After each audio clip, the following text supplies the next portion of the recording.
Senhor, meus irmãos, amém? Vamos ficar de pé, vamos ler a palavra. 1 Crônicas, capítulo de número 13.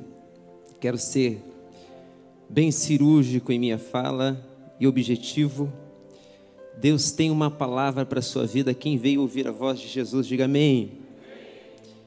Glória a Deus. 1 Crônicas, primeiro livro de Crônicas, capítulo de número 13, verso de número 1. Quem achou, diga graças a Deus. Quem não achou, diga escola bíblica. A gente espera você achar. Glória a Deus. Não está em Apocalipse não, tá, irmão? Está lá no final da Bíblia.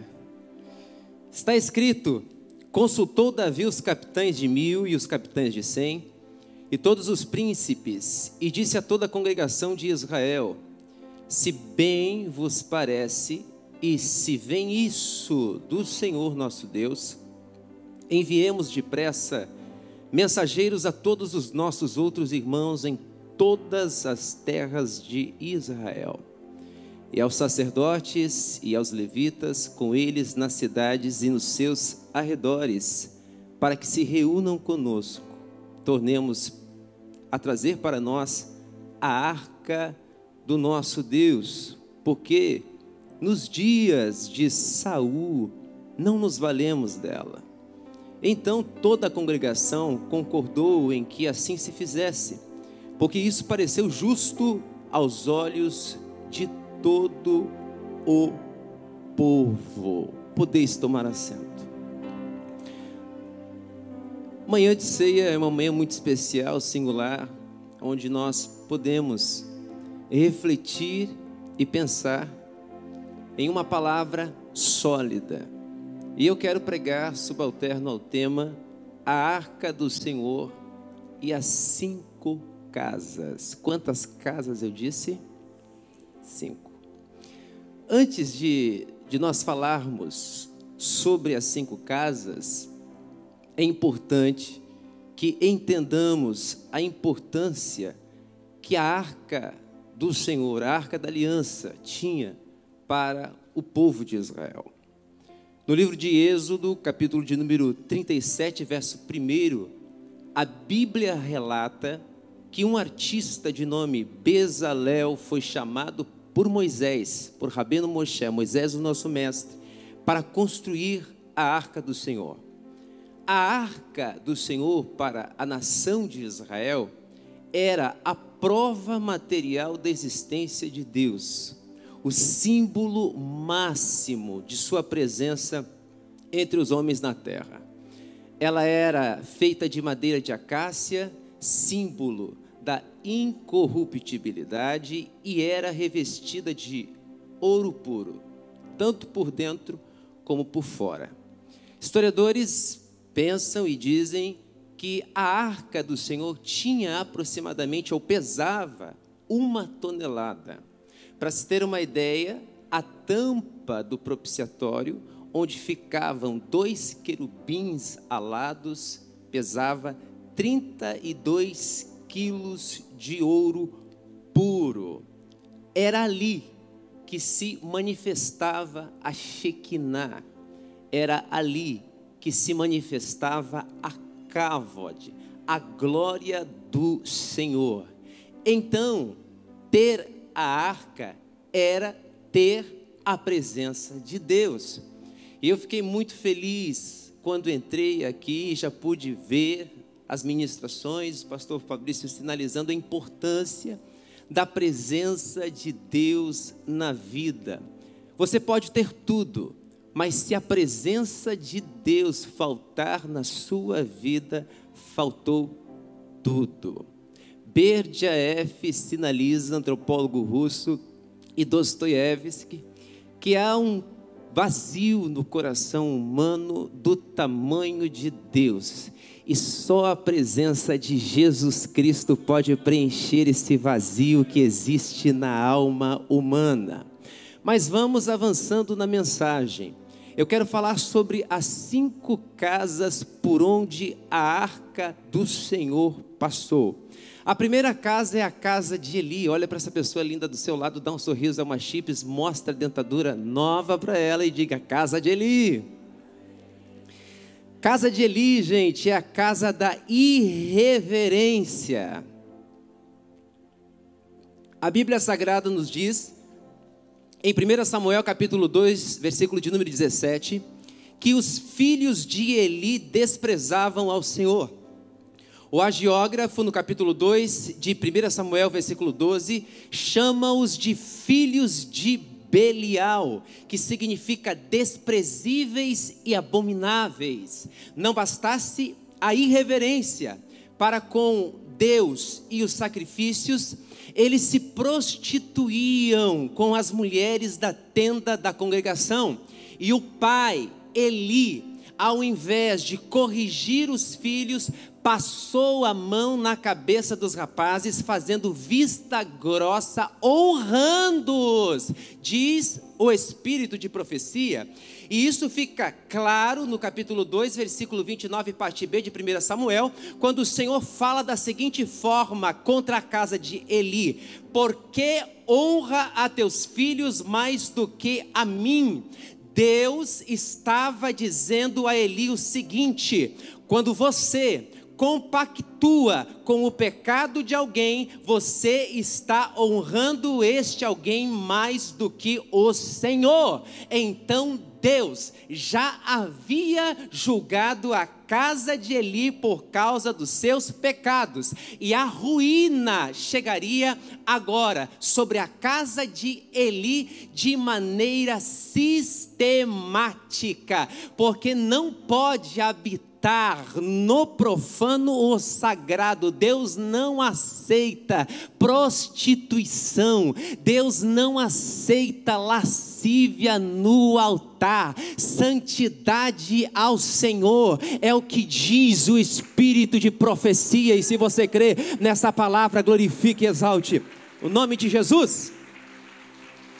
Veja, em 1 Samuel, capítulo 4, após uma derrota dos filhos de Israel contra os filisteus, os anciões então tiveram um insight: por que não trazer a arca da aliança para o arraial? Afinal de contas, com a arca, cogitaram eles, somos muito mais do que vencedores. Uma coisa é Deus na vida de alguém, outra coisa é o símbolo da presença de Deus na vida de alguém. E aí Ofni e Finéias compraram a ideia. Por quê?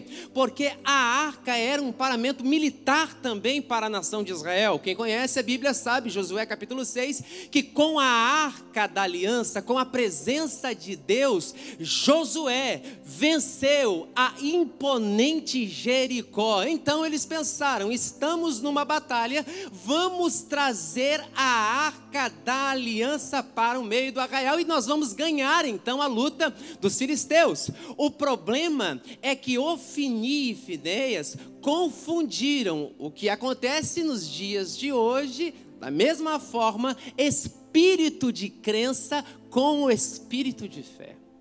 Diga comigo, há uma distinção entre espírito de crença e espírito de fé.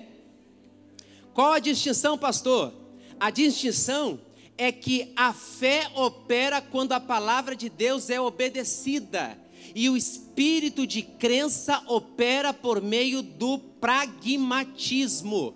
A Bíblia Sagrada diz em Hebreus capítulo 11, versículo 30, que foi o espírito da fé e não o espírito de crença que produziu a vitória para Josué, diferente do entendimento da casa de Eli. É incrível, mas ainda hoje muita gente confunde cura com efeito placebo, verdade com pragmatismo.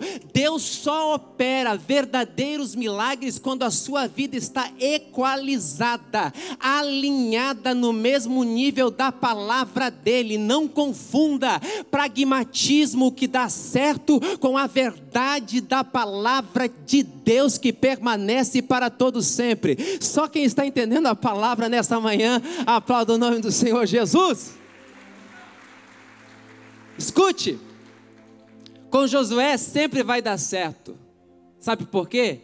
Porque Josué obedece. Diga comigo, obedecer é melhor do que sacrificar. A fé na palavra de Deus operou vitória por causa da presença de Deus na vida de Josué. Já com a casa de Eli, não ocorre o mesmo.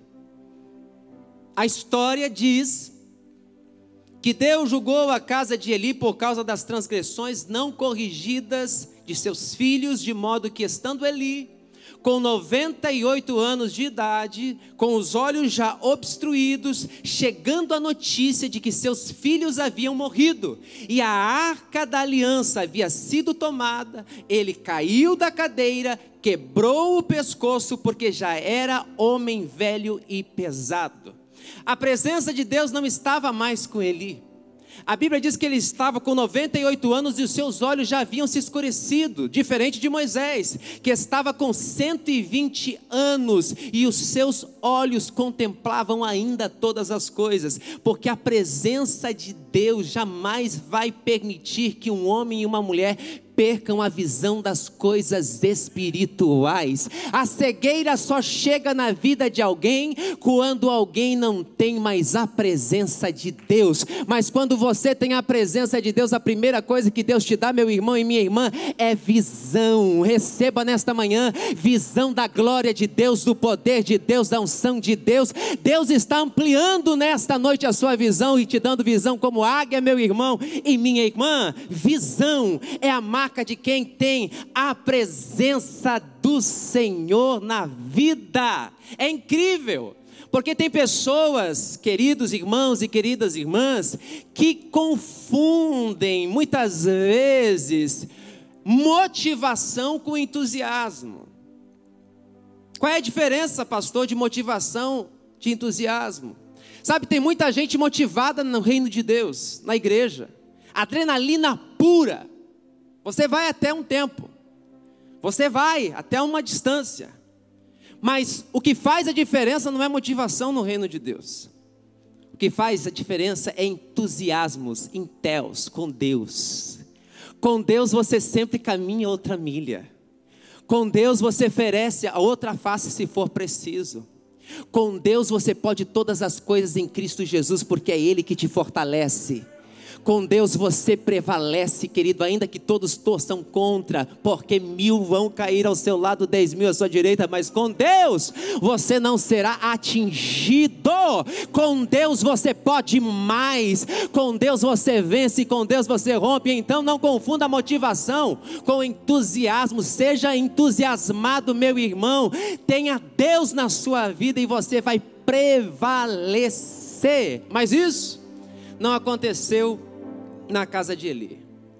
E como é triste você encontrar pessoas que ainda nos dias de hoje só desdobram a história bíblica, só fazem o espírito de profecia sair dos textos e se alinhar à sua vida, ao seu modus vivendi. Agora a arca da aliança é tirada da nação de Israel. E diz a Bíblia que a nora de Eli estava grávida. E quando ela percebeu toda aquela fenomenologia, ela concebeu luz no mesmo instante. E como a arca do Senhor havia sido retirada do povo de Israel, ela pensou: eu tenho que dar um nome para o meu filho. E esse nome dado ao filho dela é conhecido em qualquer língua: Icabô. Diga comigo: Icabô. Foi-se a glória de Israel. Posso dizer uma coisa para você? Valorize a presença de Deus. Ame a presença de Deus. Como é triste você chegar em um lugar e você não perceber a presença de Deus. Você não detectar pelo seu espírito a glória de Deus. Foi exatamente isso que aconteceu com a nação de Israel. E quantas são as casas que não têm mais a presença de Deus? A Bíblia diz que a arca da aliança foi agora para a casa de Dagom. Diga comigo: casa de Dagom. Casa de Dagom é a causa da maldição. Veja que a arca da aliança só foi para a casa de Eli, motivo de ignominia, zombaria e desprezo, pelo fato dos filhos do sacerdote Eli terem desprezado a presença de Deus. Para os filisteus, a arca da aliança é símbolo de maldição. A Bíblia diz em 1 Samuel capítulo 5, versículo de número 16 e 17 o seguinte: porém a mão do Senhor castigou duramente os de Asdod, e os assolou, e os feriu com tumores, tanto em Asdod, Gaza, Asquelon, Gate e Ecrom, como no seu território. As 5 principais cidades da Filistia haviam sido atingidas por pragas, por causa da arca do Senhor.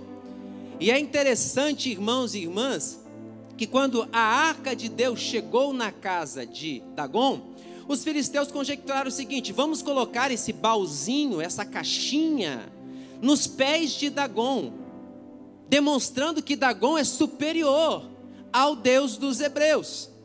E a Bíblia Sagrada vai dizer que no dia seguinte, Dagon estava prostrado diante da arca. Os sacerdotes conjecturaram: certamente um vento bateu e derrubou Dagon, vamos colocar de pé. E colocaram. Todavia, no dia seguinte, estava Dagon novamente prostrado, com a cabeça e as 2 mãos cortadas. Aí o bicho pega, meu irmão, porque agora não tem álibi, agora não tem justificativa. Ninguém é maior que o nosso Deus, não existe outro Deus com Ele, aleluia, bendito seja o nome do Senhor.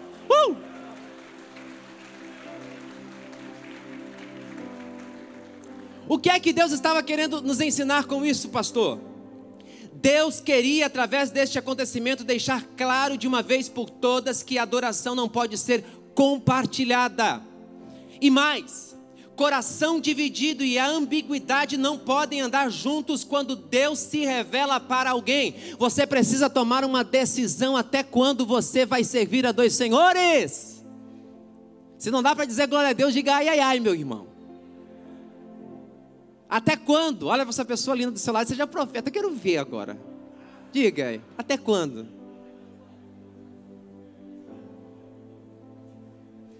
Agora, por mais que Deus tenha dado esses sinais aos filisteus, eles não se converteram com a chegada da arca. E a Bíblia diz que houve peste nas cidades filistias em decorrência da sua prepotência, e todos os homens daquela cidade, desde os pequenos até os grandes, conceberam tumores, traduzindo hemorroidas. É o que a Bíblia Sagrada diz. Do pequeno ao maior, todos, aonde a arca ia, a peste ia junto. Saiu de Asdod e foi para Gaza, de Gaza para Asquelon, de Asquelon para Gate. Aonde a arca estava era símbolo de maldição. E aí, não podendo mais suportar tudo aquilo que sobreviera em decorrência da prepotência, eles decidiram enviar a arca do Senhor para Bet-Semes. É interessante, meus irmãos, e aqui tem um princípio muito fantástico, que a Bíblia Sagrada vai dizer o seguinte, em 1 Samuel capítulo 6, versículo 9 a 12. Eles ainda não estavam convencidos de que aquela peste era uma permissão e até mesmo a mão de Deus sobre eles. Então eles fizeram o seguinte teste. 1 Samuel 6, 9 a 12. Vede então, se ela subir pelo caminho. Eles pegaram 2 vacas que nunca tiveram jugo e colocaram um carro novo para que elas conduzissem. E a prova foi a seguinte: se ela subir pelo caminho do seu termo a Bet-Semes, foi ele quem nos fez este grande mal. E se não, saberemos que não nos tocou a sua mão e que isto nos sucedeu por acaso. Escute, nada acontece por acaso. Tudo acontece por um propósito. Nós estamos no ano do propósito. O acaso não existe em Deus. Coloque isso no seu coração. Acaso não existe. O que existe é propósito, é teleologia, diferente de teologia. Telos no grego, que significa fim último, finalidade, propósito. Então veja, olha a expressão dos filisteus, para saber se isso não aconteceu por acaso. E assim fizeram aqueles homens, tomaram 2 vacas que criavam, e as ataram ao carro, e os seus bezerros encerraram em casa, e puseram a arca do Senhor sobre o carro, como também o cofre com os ratos de ouro e com as imagens das suas hemorroidas. Então as vacas, presta atenção nisso aqui, meu irmão e minha irmã.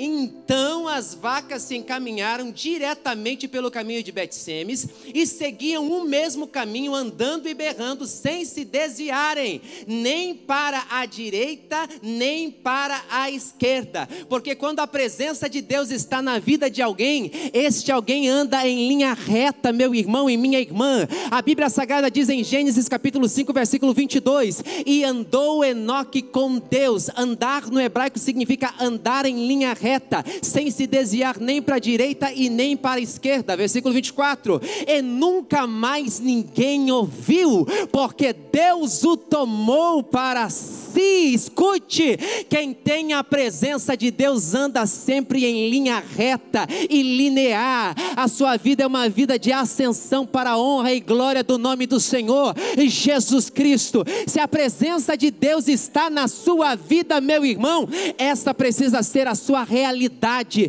Se você recebe essa palavra, aplauda o nome do Senhor Jesus. Veja, é isso que acontece em Palhoça, tá? Só para vocês saberem, tá? Hoje eu estou mais solto aqui. Às vezes eu me contenho, porque eu sou pentecostal. Me dá um sinal aí, só quem é pentecostal. Ai, meu Deus, escute. As vacas andam em linha reta e tem crente que só misericórdia de Jesus. Até as vacas, pastor Ivan, com picanha e tudo, vai na direção. Olha que interessante, a Bíblia diz que de Bet-Semes, a arca do Senhor prosseguiu para Kiriat Jearim, localizada a 16 quilômetros de Bet-Semes. E a Bíblia destaca que a arca do Senhor permaneceu lá por 20 anos na casa de Abinadab. Gente, terceira casa, diga comigo, casa de Abinadab. A história vai nos mostrar e ao mesmo tempo chama-nos a atenção, porque não há nenhuma descrição específica de um acontecimento extraordinário com a chegada da arca da aliança na casa de Abinadab. Parece que 20 anos, nesse período, neste inteirinho de tempo, nada aconteceu de sobrenatural na casa de Abinadab, porque a casa de Abinadab é a casa da indiferença. Diga comigo, casa da indiferença. A casa de Abinadab é a casa do comodismo. Na casa de Abinadab, tanto fez como tanto faz a arca. Na verdade, na casa de Abinadab, a arca do Senhor estava mais para um baú do que para uma representação da presença de Deus na terra. Tudo nos leva a crer que Abinadab, bem como a sua casa, tratou a presença de Deus com desdém. E quando alguém trata a presença de Deus com insensibilidade, nada acontece. Isso explica porque existem pessoas que estão na igreja 5, 10, 15, 20, 30, 50 anos e nada acontece na sua vida, porque pior do que a descrença é a indiferença e o costume. A casa de Abinadab estava acostumado com a presença de Deus em glória. Uma coisa é a presença de Deus em glória e outra é a presença de Deus em glória sem glória. Existem pessoas, meus irmãos e minhas irmãs, que se acostumam com uma vida sem graça de Deus, sem renovação, sem busca, sem entrega, sem propósito, sem redição. E você precisa entender uma coisa: Deus só se manifesta aonde a sua presença é amada e desejada e não apenas tolerada. Somente aqueles que amam a presença de Deus, aleluia, glorifique o nome do Senhor nessa noite. Ah, meu irmão, entenda isso. O que mudou na vida na casa de Abinadab depois que a presença de Deus se manifestou? Nada. Nada. Porque Abinadab é indiferente. Abinadab faz de qualquer jeito. Abinadab é aquele pastor que não estuda a palavra, que não se dedica ao estudo da revelação do Senhor. Abinadab é aquele professor que não prepara a aula, que acha que domina tudo. Abinadab é sinônimo daquelas pessoas que fazem tudo de qualquer jeito e de qualquer maneira. A palavra excelência passa a quilômetros de distância dele. Este é Abinadab. Alguém que se acomoda, alguém que acha que está bom como está, que não precisa de renovação. Para que renovação? Para que estar na igreja todos os domingos, todos os dias de semana, é congresso, é festa? Para que? É Abinadab. Abinadab não tem compromisso com Deus. Abinadab não tem uma vida de entrega com Deus. Coloca Deus sempre em segundo plano. As coisas de Deus para Abinadab nunca são prioridade. Diga ai, ai, ai. Essa é a casa de Abinadab. O que aconteceu? Nada. E se você tratar a presença de Deus com indiferença, você infelizmente vai fazer parte desta casa. E Deus hoje trouxe você aqui para dizer a você o seguinte: até quando? Até quando você vai viver uma vida, me desculpe queridos, mas eu falo isso com temor diante de Deus e com a autoridade do Espírito Santo. Até quando você vai viver uma vida medíocre? De qualquer maneira, de qualquer jeito. 2017 passou, estamos em 2018. Você quer arrastar tudo aquilo que você viveu no ano de 2017, que não foi bom? Deus tem um tempo novo para a sua vida, para a sua casa, querido. 20 anos. Aí veja. É lamentável, mas assim como Abinadab, a casa de Saul também reinou sem arca. Meu Deus, gente, é incrível. Na casa de Abinadab, a arca estava ali, mas não houve presença. Saul reinou sem arca. Meu Deus, ministério sem arca. Uma igreja sem arca, sem presença. Não há como. E aí é nesse contexto que surge o rei Davi.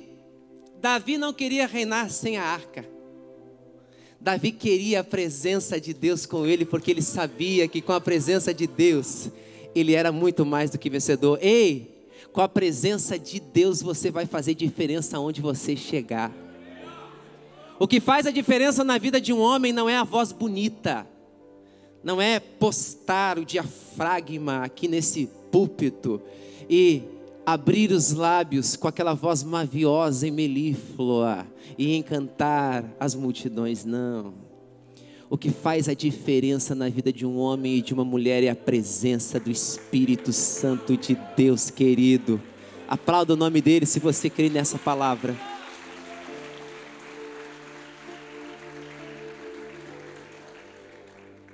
Aí, Davi pensou, não posso reinar sem a arca.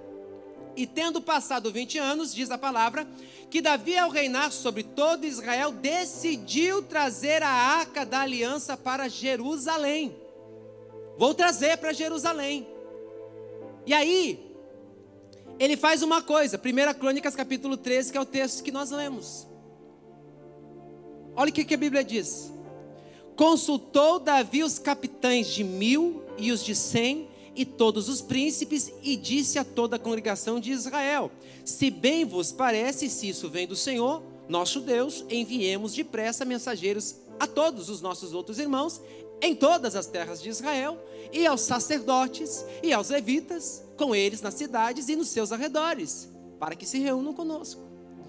Uma leitura simplista, rápida das Escrituras passa desapercebido. Parece que está tudo bem. Parece que Davi está cumprindo o protocolo. Parece que Davi está obedecendo o princípio. pastor Fabrício, pastor Orlando, mas não está. Por quê? Porque as coisas estão fora de ordem.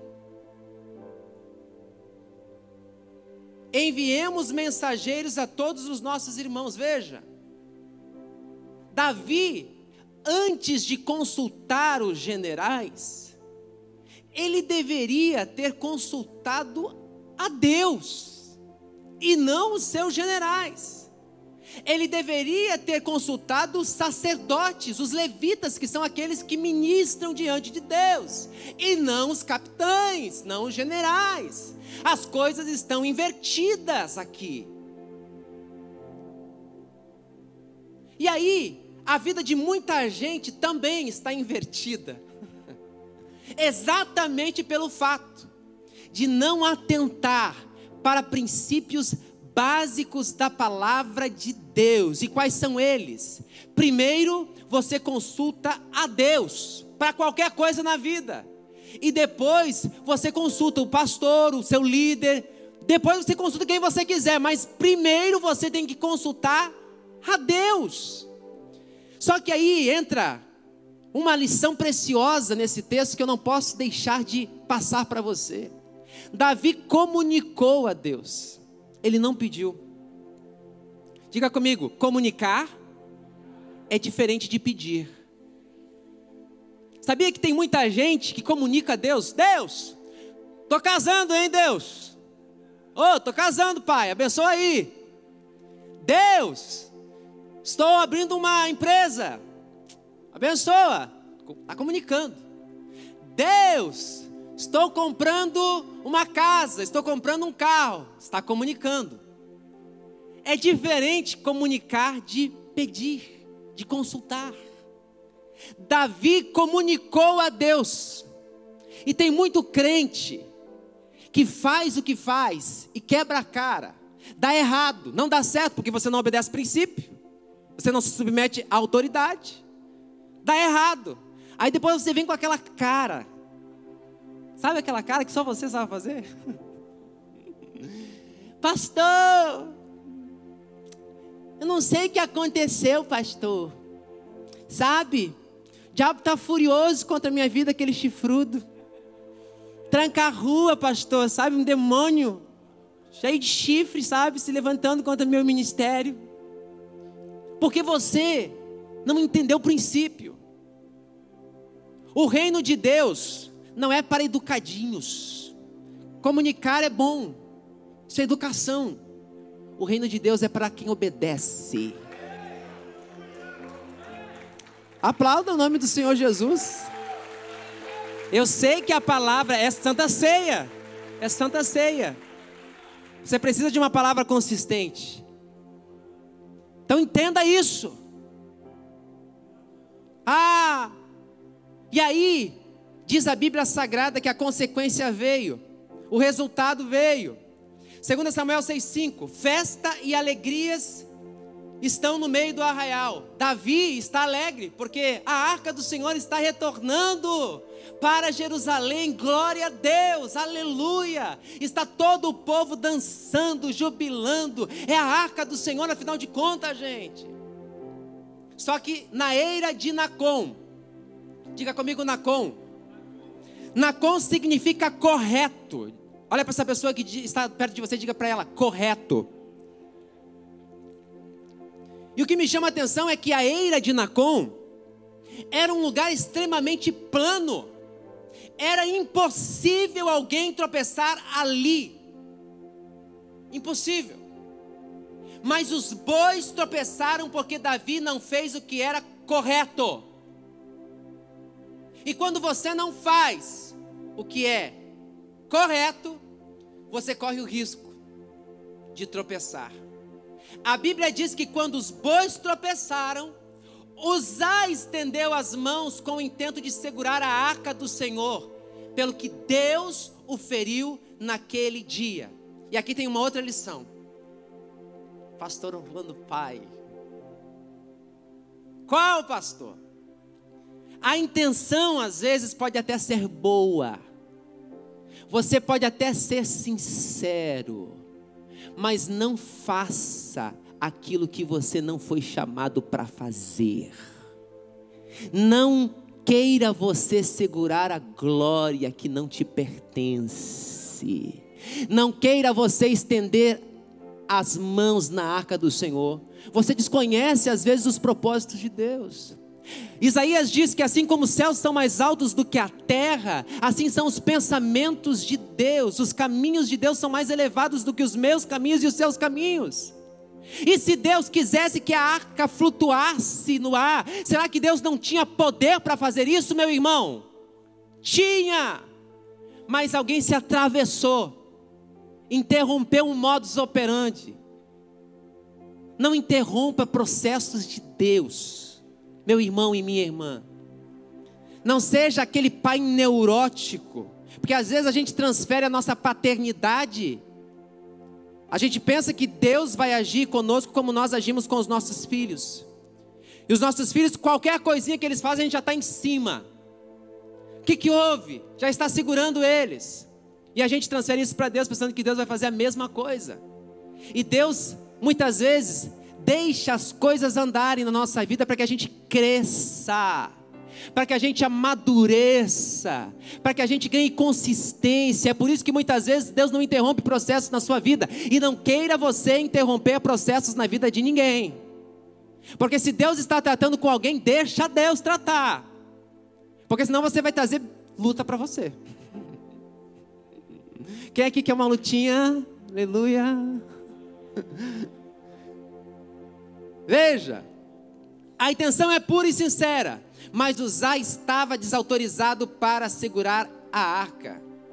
Sabe, gente, é triste quando gente fica metendo bedelho onde não foi chamado. Sabe, botando narigão assim, sabe? O que está acontecendo aqui? Cuida da tua área, meu irmão. Cuida do teu departamento. Cuida do que te foi confiado. É simples. Para de arrumar confusão, crente encrenqueiro. O que tem de crente encrenqueiro, meu irmão, é brincadeira.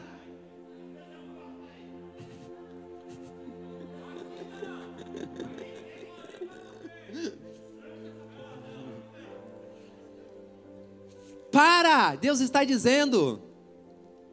Você pode estar atraindo óbito para você. Sinceridade sem verdade é óbito. Porque pense você pode ser sincero, coloque a mão numa alta tensão para você ver onde você vai parar com a sua sinceridade. Pastor, eu sou sincero, pastor, aleluia, glória a Deus. Morre. Usar. Tem até uma teoria que diz que a arca era quase que com poder atômico. Quem tocava na arca, só tinha um que podia tocar. Quem tocava morria. Uma alta tensão, né? Física estática propõe isso, são teorias, né? Mas veja, é tão lindo quando você faz o que tem que ser feito e faz com excelência. Faz para glorificar o nome de Deus. E aí, irmãos, que surge, tenho 14 minutos ainda, Deus é bom. É aí que surge a casa de Obed-Edom. Diga comigo, Obed-Edom. Ah, queridos irmãos, a Bíblia é fantástica. Quantos amam a palavra de Deus? Surge nesse contexto a casa de Obed-Edom. Na casa de Abinadab, 20 anos não aconteceu nada. Na casa de Obed-Edom, 3 meses, diz a Bíblia Sagrada, look my eyes, olhe para mim. 3 meses, e Deus abençoou Obed-Edom e toda a sua casa. Escute isso, Flávio Joséfo diz que a esposa dele era estéril, deu luz a filhos. Flávio Joséfo diz que o que ele plantava não nascia, agora nasce. Porque quando a presença de Deus está na vida de um homem e de uma mulher, dá certo. Olha para essa pessoa que está à sua e diga assim: com a presença de Deus na sua vida, vai dar certo. Aí Davi toma conhecimento, olha que interessante. Davi tomou conhecimento que a casa de Obed-edom e tudo quanto ele possuía estava sendo abençoado por causa da presença de Deus. Aí ele faz subir a arca para a sua cidade, a cidade de Davi. Diz a Bíblia que a cada 6 passos ele sacrificava bois e carneiros cevados. E não bastasse isso, Davi se portava diante da arca sem nenhuma cerimônia protocolar. Sem nenhuma cerimônia. Ele dançava na frente da arca, ele jubilava, ele glorificava o nome do Senhor como um menino na presença de Deus. Sabe, queridos, o protocolo é bom, mas quando a presença de Deus, ela vem na nossa vida, queridos, esqueça os protocolos. Não se preocupe com quem está do seu lado direito, nem do seu lado esquerdo. Deixa Deus trabalhar na sua vida. Deixa Deus ser Deus na sua vida, meu irmão e minha irmã. Às vezes a gente fica todo comportadinho, né? No banco a palavra está vindo, né? E está entrando e a gente, glória a Deus. Aleluia. Não. Deixa Deus tomar a sua vida. O rei está dando exemplo. Coisa linda, meu irmão. Coisa linda isso. Nós líderes precisamos ser exemplo. Eu não ouvi nenhum amém. Ser exemplo. Davi estava dando exemplo, atraindo a presença de Deus. E aí vem interessante, porque a casa de Davi é a casa de um só adorador. Diga comigo, meu Deus. Na casa de Davi só existia um adorador e era ele. Porque a Bíblia diz que Mical, sua esposa, censurou a sua performance, sinalizando que seu comportamento era leviano, de um homem do povo e não de um rei. Pelo que Davi prontamente respondeu, versículo 22 do capítulo 2 de Samuel: ainda mais desprezível me farei e me humilharei aos meus olhos. E aí é interessante que o versículo 23 encerra dizendo que Mical, por causa daquele sacrilégio, permaneceu estéril até o dia da sua morte. Querido, se você não sabe o que é, não fique julgando uma manifestação. Às vezes uma pessoa está sendo tomada pela presença de Deus e você não sabe. E aí você julga como sendo uma manifestação demoníaca. E às vezes não é. Às vezes é, às vezes não é. Tem que ter discernimento. Mical era uma mulher que não tinha discernimento. E toda pessoa sem discernimento é precipitada no falar. E Mical se precipitou. E por causa disso, ela nunca teve filhos. Ela ficou estéril. Não produziu nada. E oxalá que você, meu irmão e minha irmã, não seja alguém estéril no reino de Deus. Que 2018 seja o ano que você ganhe pessoas para Cristo. Sabe, eu estava aqui, pastor Júnior, e eu tive um insight de Deus. Eu creio nisso. Até o final de 2018, os cultos de manhã de domingo vão estar cheios. A igreja vai estar cheia. Nós vamos ter que sair daqui por causa de espaço mesmo. Deus quer fazer isso na minha vida e na sua vida. Agora a pergunta que Deus faz para mim e para você é: que casa é a sua casa?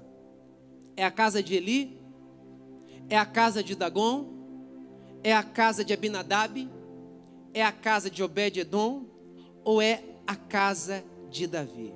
Preste atenção. Nós nunca seremos felizes. E eu quero que você fique de pé. Nós nunca seremos felizes se a presença de Deus não estiver na nossa casa, na nossa vida, no nosso ministério, em nossa igreja. Nunca. Não existem vitórias sem a presença de Deus. Quero que você pegue na mão dessa pessoa que está do seu lado. Rapidamente nós vamos fazer uma oração. Se puder fechar o corredor, feche. Manhã de ceia. Como é bom estar na casa de Deus, na presença do Pai. Eu quero que você que ama a presença de Deus, aperte carinhosamente a mão dessa pessoa que está do seu lado, até ela dizer ai. Agora levante a mão dela para cima. Tenha o seu particular agora com o Senhor. Comece a adorar o nome de Jesus.